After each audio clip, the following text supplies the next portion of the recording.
We ready? I'll call the meeting to order. All three commissioners are present. It was properly posted on March 10th, and our prayer and pledge will be led by District 3. Natalie Robinson will be our person today.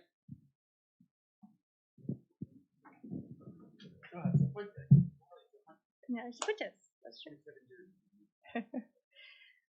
Dear God, we come before you today with gratitude for the many blessings you have poured into our county. Thank you for keeping us safe and for entrusting us with the work we do to strengthen and build up our community. May we have your wisdom and guidance while we seek to work together, improve our county's infrastructure, and serve its people. And today, as I have my Daughters of the American Revolution pin on, especially women with integrity. Lord, may you grant us clarity and strength as we make decisions that impact so many. Fill our hearts and minds with the spirit of joy, peace, hope, love, and justice, that we may work together in unity and compassion for the greater good. In Jesus' name, amen. We pledge allegiance to the flag of the United States of America and to the republic for which it stands, one nation, under God, indivisible, with liberty and justice for all. Thank you, Natalie. Is there a motion to approve the minutes of March 2nd? All in favor say aye. Aye. On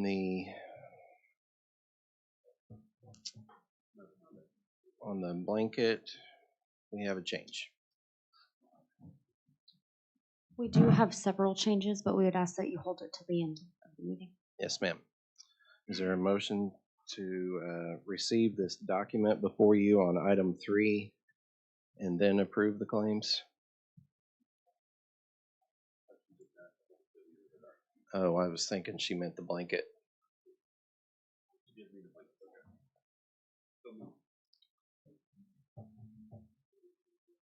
You okay with seconding that? Okay, all in favor say aye. Aye.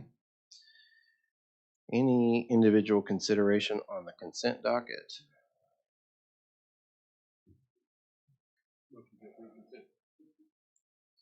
All in favor say aye. Aye.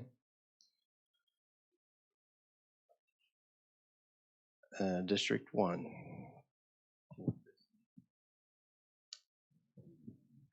Thank you, Chairman. Item 25, we have had communication with the DA's office. They have indicated to us that they're going to move forward and ask the AG's office for an official opinion on whether they have or we have statutory authority to move forward with an audit.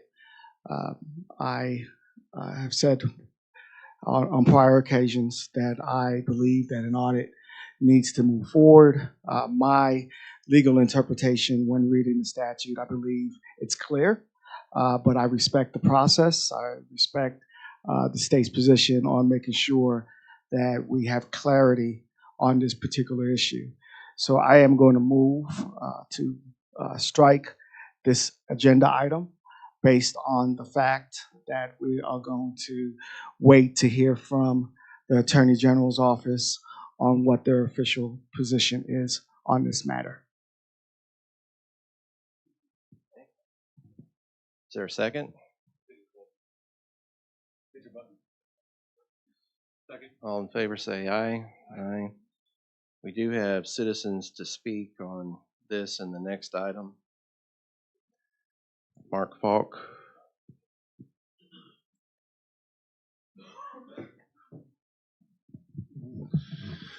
Since the other one was stricken from the agenda, I'll go ahead and just speak to number 26.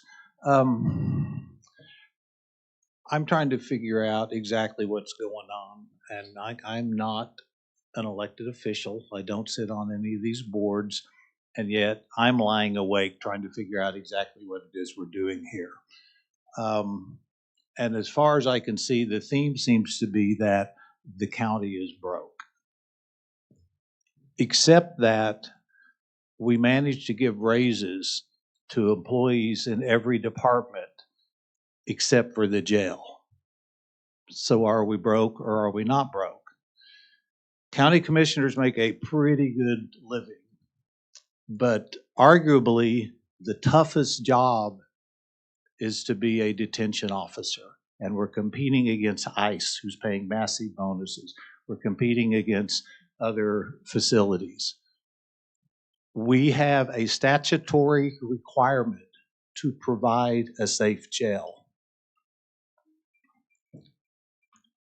If we get called in because we did not, again, for the 100th time, comply, and we're not in accordance with the Oklahoma Jail Standards Act, which was passed last year, we're broke is not a good excuse.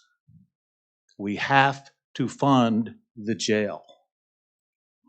We have to make sure that it's safe.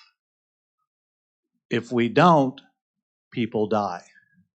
If we don't, we continue to have atrocities in that jail. We continue to fail state health inspections. So we're building a third of a jail, and we're going to have to staff it, so I guess we're not broke, right?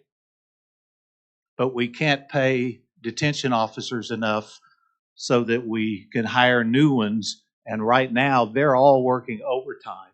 Kimray is working 50 to 60 hours a week. That's a ticking time bomb. You can't say we're broke, but we're not broke. We're going to shuttle 5,000 meals back and forth every day, so we're not broke. But again, we can't fund the jail, so we're broke. We're remodeling a building next door that went from 16 million to 18 million, so clearly we're not broke. Yet we can't fund the jail, which legally we have to do. So placing all of this at the feet of Administrator Kimray is wrong. It is just flat out wrong. He's doing the best he can, and I'm not saying the unauthorized raises was a good idea, but what is a good idea is to pay them what they're worth. Do not put him in a position where, to protect the people in that jail and the detention officers, he has to do a raise on his own. He's trying his best to make that a safe jail. And frankly, I would say he's done a better job than any jail administrator we've had. And we've heard that he's not the CEO, but you never hired a CEO, I guess because we're broke. So just don't tell me that we're broke and we can't properly fund the jail when every other department gets any money that they need and any money that they ask for, and we're building new facilities across town, and we can afford to fund those, but we can't properly fund the one thing that we statutorily are required to do by state law. We are broke, but that is not an excuse. Pastor Scobie?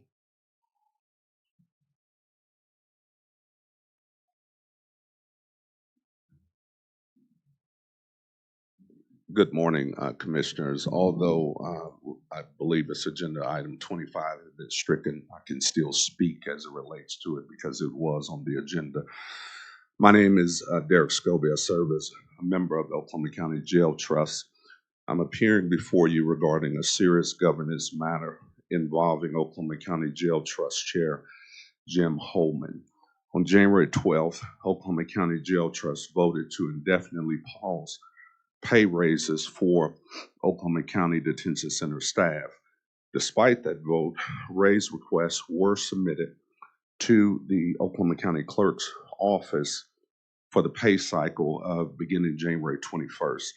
During Monday's Oklahoma County Jail Trust meeting, Mr. Holman, he repeatedly denied authorizing those raises. Only after Mr. John Pettis, Deputy Chief for District 1 County Commissioner Jason Lowe's office, presented a letter authored by Mr. Holman himself, did he acknowledge it. He then claimed, as he has somewhat prior to, the authorization happened in December before the vote. However, no formal authorization occurred in December. At best, there may have been a verbal conversation in December, and a verbal discussion does not supersede a governing board's recorded vote. I want to be fair. Some increases occur automatically. Shift differentials, probationary period completions, and similar adjustments. Those are not in question. What is in question are the 100+ raises or the 100 minus 10 raises tied directly to Mr. Holman's authorization. I'm asking this body to open an investigation to determine when the formal raise request was submitted to the Oklahoma County Clerk's office before or after January 12th Oklahoma County Jail Trust vote.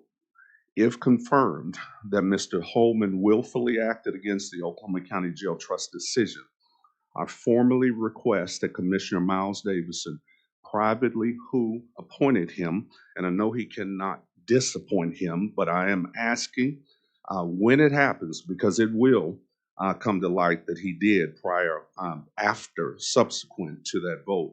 I formally request that Commissioner Miles Davison privately and publicly call for the immediate resignation of Mr. Jim Holman from the Oklahoma County Jail Trust.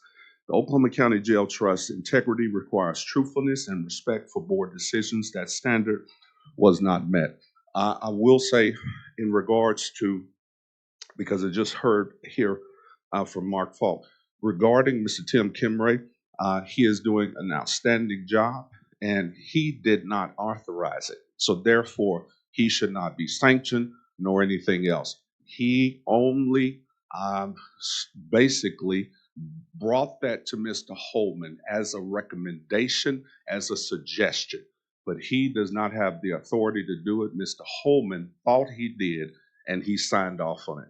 An investigation, I specifically would ask that the County Commissioner Lowe, who I serve as District 1, and I do serve at your pleasure, because if you ever ask me to step down from this, I would. So I would ask that you would definitely lead the charge with an investigation to be open, not a criminal investigation, a simple investigation to determine whether it was before or after. When we find out that he approved those raises after the vote, we have to ask him to dismiss himself. Thank you. Christopher Johnson.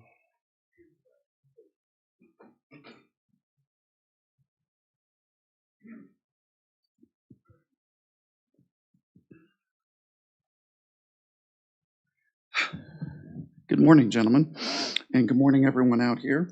I'm a little disappointed that we're delaying this audit. I know we're moving to strike it at this moment.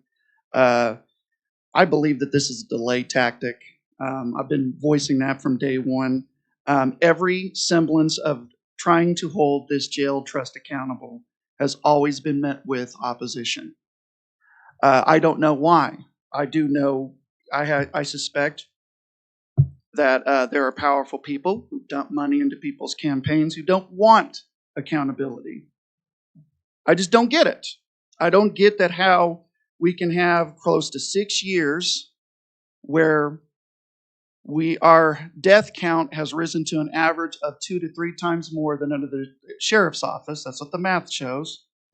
Where we've had over 4,000 visits from EMSA from June 1, 2020 to now at that jail. That's per record request from EMSA that I've received. And we're not auditing them.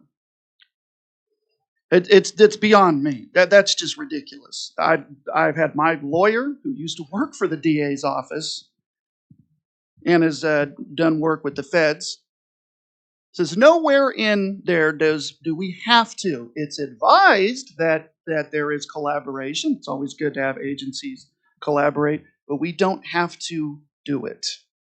You guys are the bosses of this county that are elected by the people, and yet your job that you're supposed to do is being withheld. There's a deep history of fraud. Well, I should say potential fraud. And we need to get to the bottom of it. I want to echo what Mr. Scobie said. I think Jim Holman needs to go. I'm a person that does believe in accountability because I do understand there's a multi-tiered justice system. If I lied to the public, committed fraud, I would have Oklahoma City Police's finest crawling up my ass like a hemorrhoid. And I think that we need to look into that. I'm tired of rich, particularly white people, getting to do whatever the hell they want to do. They're like a typical rich white guy. I do whatever the fuck I want to do, and I'm going to supersede and override everybody. It was a vote. I agree. The folks need to get paid, but if we're broke, we're broke.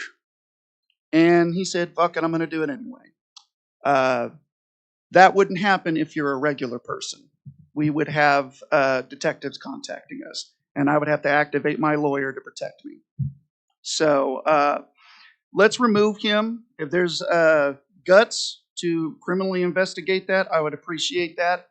And then I want you guys to search within your heart, particularly Mr. Lowe, to push back, since you're my representative, that they're going to try to delay this audit and prevent it. So please push back, sir. Thank you. Mr. Cummings, are you here to speak on this item or just under public comment?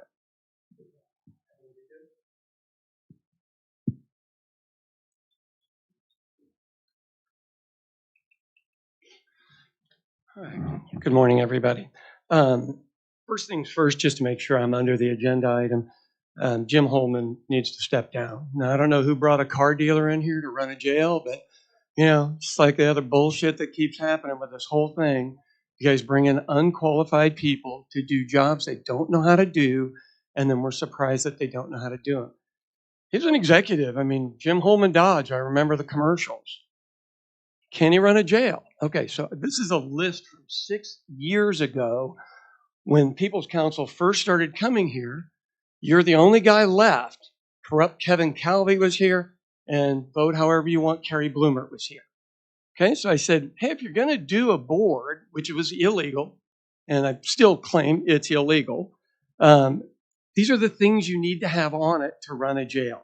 You need somebody in charge of transportation. It probably came from FedEx or from UPS or something like that. So they're used to moving packages from place to place, which is the same thing as moving people place to place, getting medications place to place.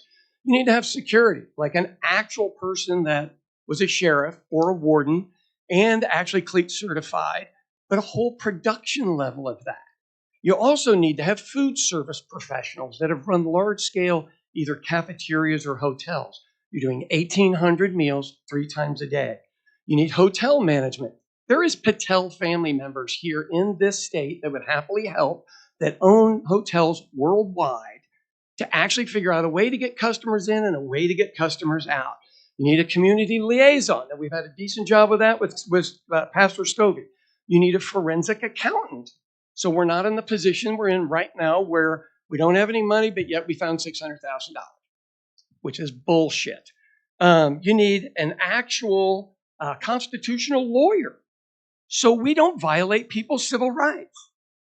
You also need infrastructure professionals who can tell you what you can and cannot do at the jail. You guys have been so sold on his bullshit land deal that he did, and bringing in people that don't know what they're doing, and then you're surprised this doesn't work. The 3 of you at this point are proving to be incompetent. Incompetent. 6 years. This is what I've been saying. I am a 40-year business veteran, and he brought in a car salesman. Seriously, a car salesman. How'd you think that was going to work out? Honestly, this is just bullshit. It's more bullshit upon bullshit upon bullshit. You guys make Kevin Calvey look like he's honest. At least we knew he was a crook. See ya. Jennifer Mayo, are you here to speak on this comment or item or a public comment? Public comment? Okay, I'll hold you till later. All right, item 26. Thank you, Chairman. I am also going to move to strike this item off of this particular agenda based on the fact I believe this item should be heard in a different venue, which would be the budget board. And so I plan to put this item on the budget board agenda.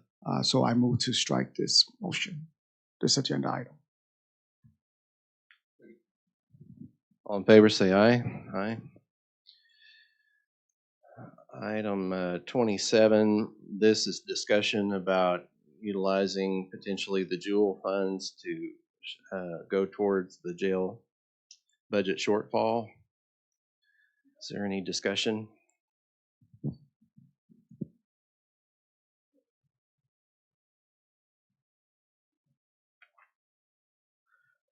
I've said time and time again, we do not have the funds to move forward with building or constructing a new jail. We are short approximately $500 million. It does not make economic sense to move forward with construction when we don't have the funds to pay for it. Period. We do not have the funds to pay for it. I brought forth an agenda item as far as the sales tax. I did not even receive a second. At this point, we do not have the funds. Once we have the funds, then we can discuss moving forward with constructing a jail or renovating the current site that we have. But as of now, we do not. It seems like in this building, we have a culture of just bad decision making. From moving forward with a project we don't have funds to complete, or hiring, or I should say, giving raises to over 100 individuals who are deserving of raises, who do a great job, and I'm not taking that away from our detention officers. But at this point, we are in a deficit. Just bad decision making across the board. So at this time, I would move to vote against this item, and I'll ask for a second. Strike the item. Is there a second? Any discussion from you? Yeah, this is, just to clarify, this is for the Oklahoma County Criminal Justice Authority budget shortfall. This has nothing to do with the construction of the new jail. This is to begin filling the budget request that we will have to fill. I do believe that this is a good step. These are one-time funds. We have lots of one-time funds that we could actually use to fill this hole. The one thing that you did say that was correct, I agree. There's not enough money to run that jail. And we're going to have to fix that. We're going to have to come together as a board and we're going to have to fix that. But I think for this item, to begin being physically responsible and start filling that hole, this is a good first step.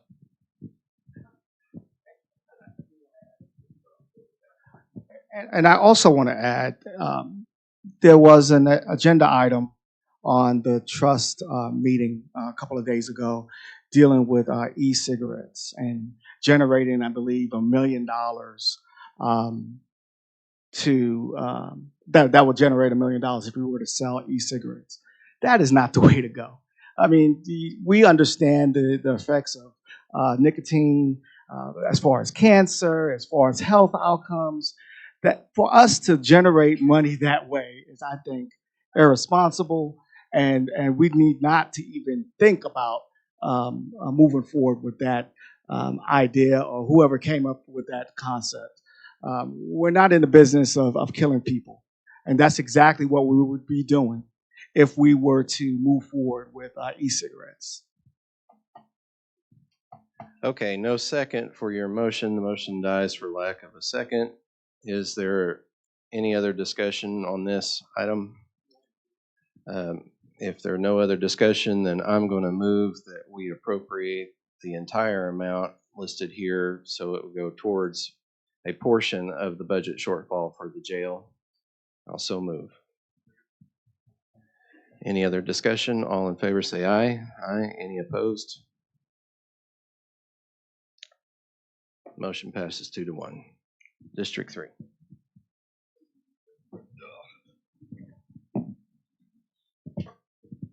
Yeah, this is just to put into place a right-of-way maintenance agreement between Oklahoma County and Wyatt Bynum, for the maintaining easements on Northwest Oklahoma County, not to exceed $85,200.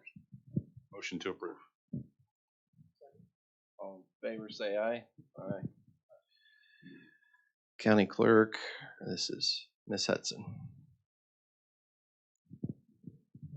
Good morning. This is just an annual renewal for First American Titles Abstractors Bond.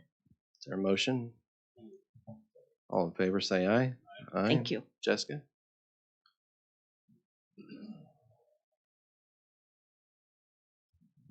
Morning.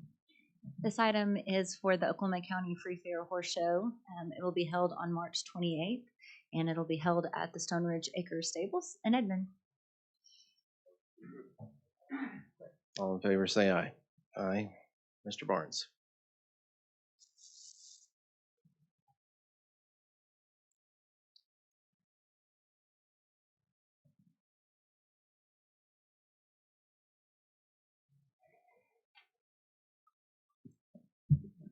Good morning, Commissioners.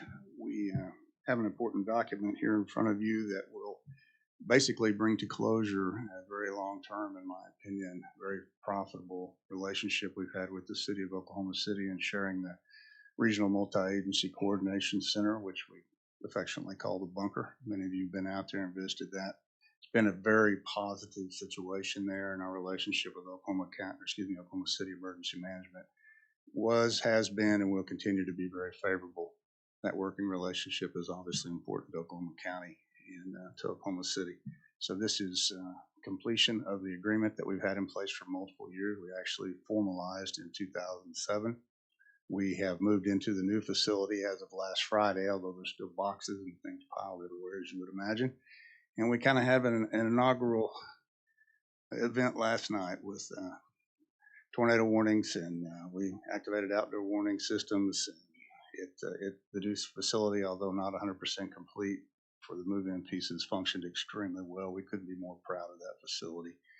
And we will have an open house in the near future when the dust settles and all of the details are pulled together. But this actually closes out the formal agreement with the City of Oklahoma City, and I would encourage your support of that.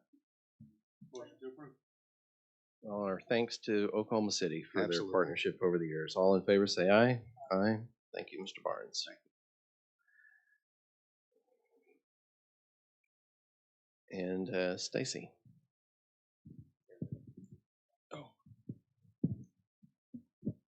This is an agreement between the County Commissioners and Flintco for construction management at-risk services for the new County Adult Detention Center Phase 1.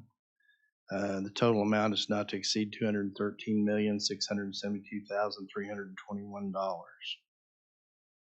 And we stand ready to start construction today if approved.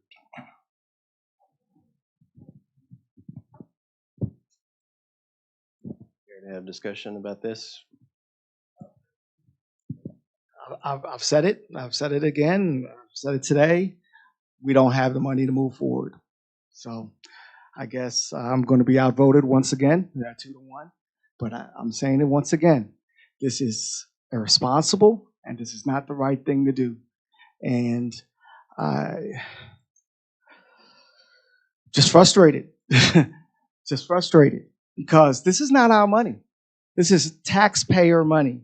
That we're $214 million that we're hoping and wishing that we come up with the rest of the funds. No one here will build a home knowing we don't have the money, knowing that you do not have the funds to finish construction. No one here will do that with their own money. But we're going to do it with taxpayer money. Makes no sense. Any discussion? I do believe it makes sense to do what the voters directed us to do with this money, which is to put it towards building a new jail, and this will complete Phase 1. And I will move the item. Is there a second? Oh, you already moved it. Okay, I apologize. I'll second it. I apologize. I thought I hit the button. All in favor, say aye. Aye. Any opposed? 2-1.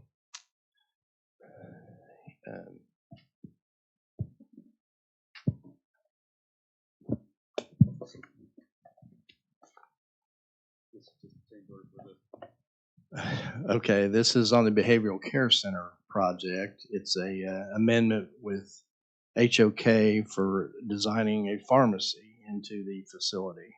We found out from the mental health department we had to have that. It's not a choice. So this is for $45,000 on the design side. There'll be another one coming on the construction side later. Motion to approve. Second. All in favor say aye. Aye. Hannah?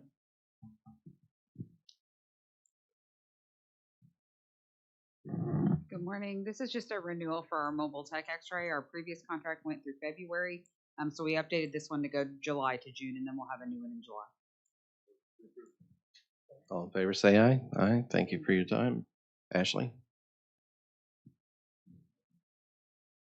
This is to provide an update of changes requested for the P-card program. It's amendment number 6. The first change is number 4 on that first page of the attachment to clearly identify the P-card administrator. That was at Bank of America's request. The second change was a user request from JJC to change the last name on the current card that they had.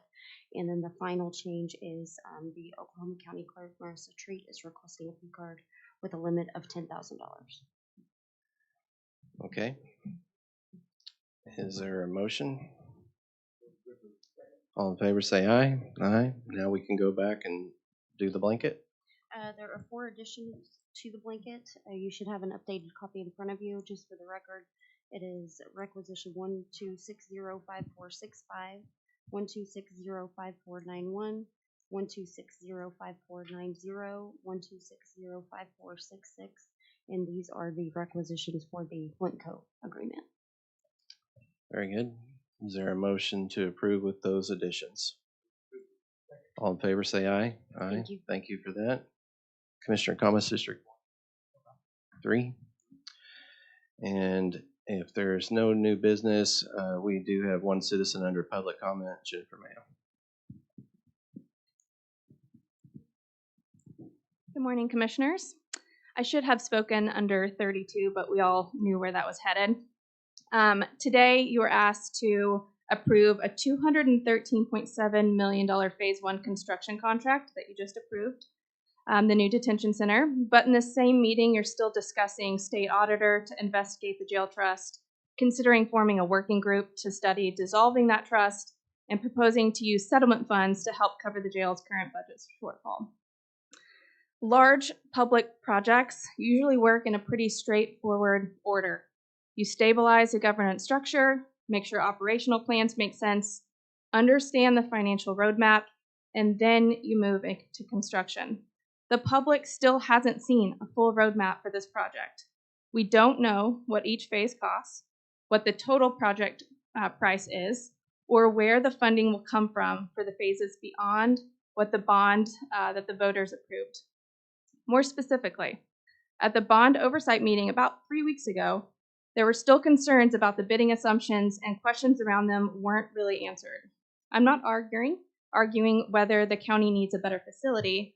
Moving forward without the full picture feels irresponsible and haphazard.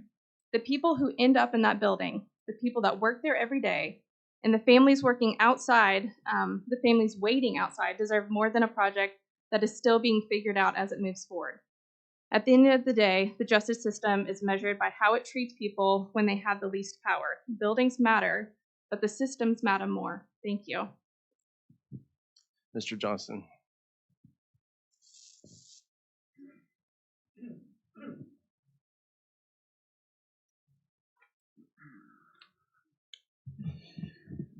Gentlemen, we need guts. We need courage. It's always the right time to do the right thing. I sit there and I think about, as we're moving forward, we're broke. We don't have any money yet. We just pushed money to build a big, beautiful jail. Now, I use that term because it is almost as ridiculous as when our president says that's the cure-all for any immigration stuff. It's moronic. Big, beautiful jail. Whenever for years, people would ask, well, how are we going to deal with the cleanliness of the jail? How are we going to deal with the fact that people aren't doing site checks and everything like that? The answer was always, from jail trust and even county commissioners, you're excluded, Mr. Lowe, because you weren't there, that it's going to be the big, beautiful jail. Well, how does a building get cleaner? New building. I mean, stuff that just doesn't make any sense. Logic that a 2-year-old, or I should say a second grader, would know better. We need to do something here. The jail trust is a failure on every single measure. You look at it, you know, having one room or having potpourri in the corner or doing a couple of paint jobs here and there is not reason to keep an entity that has failed a jail inspection since its inception. We haven't passed one since PD Taylor was in charge. I love the budget evaluation team. I love watching those meetings because those are really good people. Some of them I've bumped heads with before, but I believe that are good folk that are looking at the numbers, that are just calling reason and saying, jail trust was supposed to fundraise. That's what it says in the indenture. What do? They say, well, here's our fundraising scheme. It has to come from the taxpayers. We're not going to do anything about it. I hope that we change our mind. It's sad that we're going to build this big, beautiful jail because I think about my neighbors. I think about most of my family. Now, I know I'm Irish and Scottish, but most of my family don't look like me. I look at 44% of that jail hovers between 44 and 45 are black folk. That's the latest number, 667. We built this big, beautiful jail that will double in size. That will mean they will, to match those numbers, because that's how numbers work, is it's not outliers, it's the data doing this or going down. I run numbers all the time. We're looking at, in the next couple of years, the black population to go to 12 to 1,300 when we build that big, beautiful jail. Because history shows that when we build it, we fill it. We need to get rid of the jail trust first, and hopefully we can stop this construction. I was remiss in not recognizing our Citizen Oversight Committee Chairman, Steve Mason, earlier. Do you care to offer any words? Since you bothered to come all the way down here today. I'm here to listen and learn and offer any details that Stacy or I might share. Okay, thank you for your service. If there's no others, then is there a motion to recess into executive session? All in favor say aye. Aye.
Ready? Is there a motion to return to regular session? All in favor say aye. Aye. Action on item 38. Mark Johns.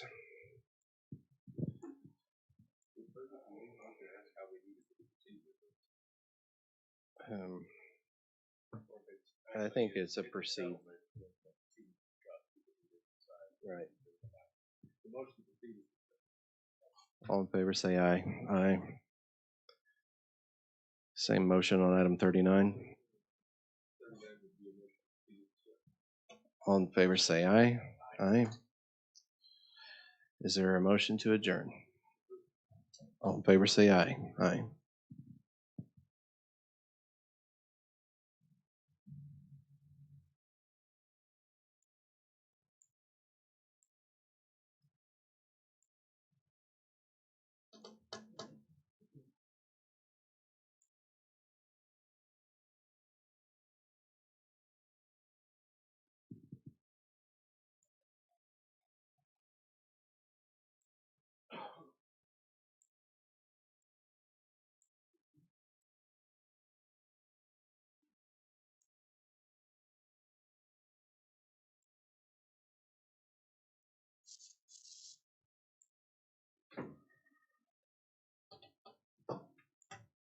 Everyone in? Okay, I'll call the PBA together. All three trustees are present. It was properly posted on March 10th. Is there a motion to approve the minutes of March 2nd? All in favor say aye. Aye. Mr. Monroe. Item 2 has to do with possible rental rate changes for PBA properties. We have historically, at this time of year, adjusted the rental rates by the increase in the previous year's consumer price index. This past year, the increase was 2.7%. Those PBA properties affected would be the district attorney's storage out on Northeast 23rd, an increase of $3,600 annually. ACOG, which rents space from us out at the election board property, their rental increase would be $7,931.86. And then the election board paid by the BOCC on the election board's behalf to the PBA of $12,550.98 if you choose to make that change. Is there a motion to approve?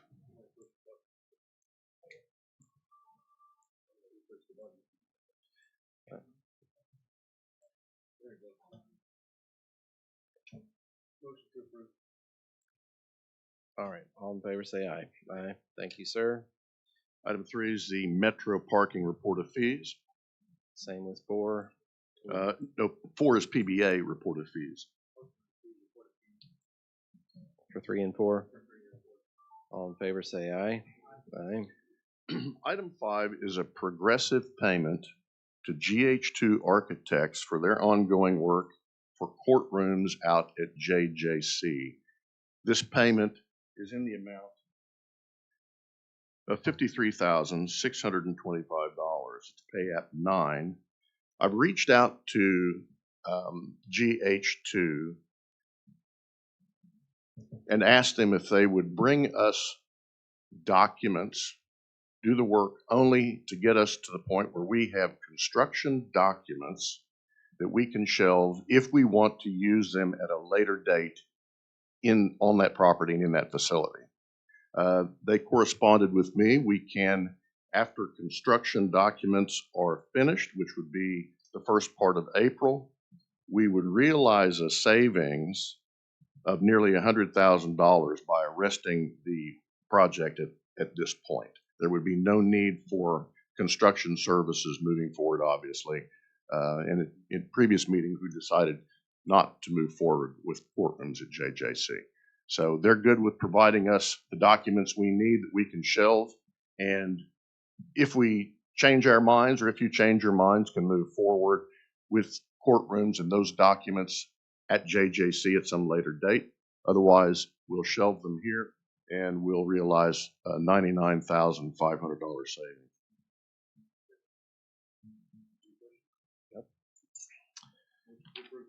All in favor, say aye.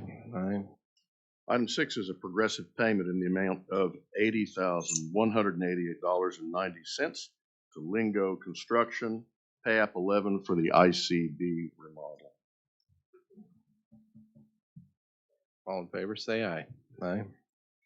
Any citizens to speak, board comments, or new business? If not, is there a motion to adjourn? All in favor, say aye. Aye.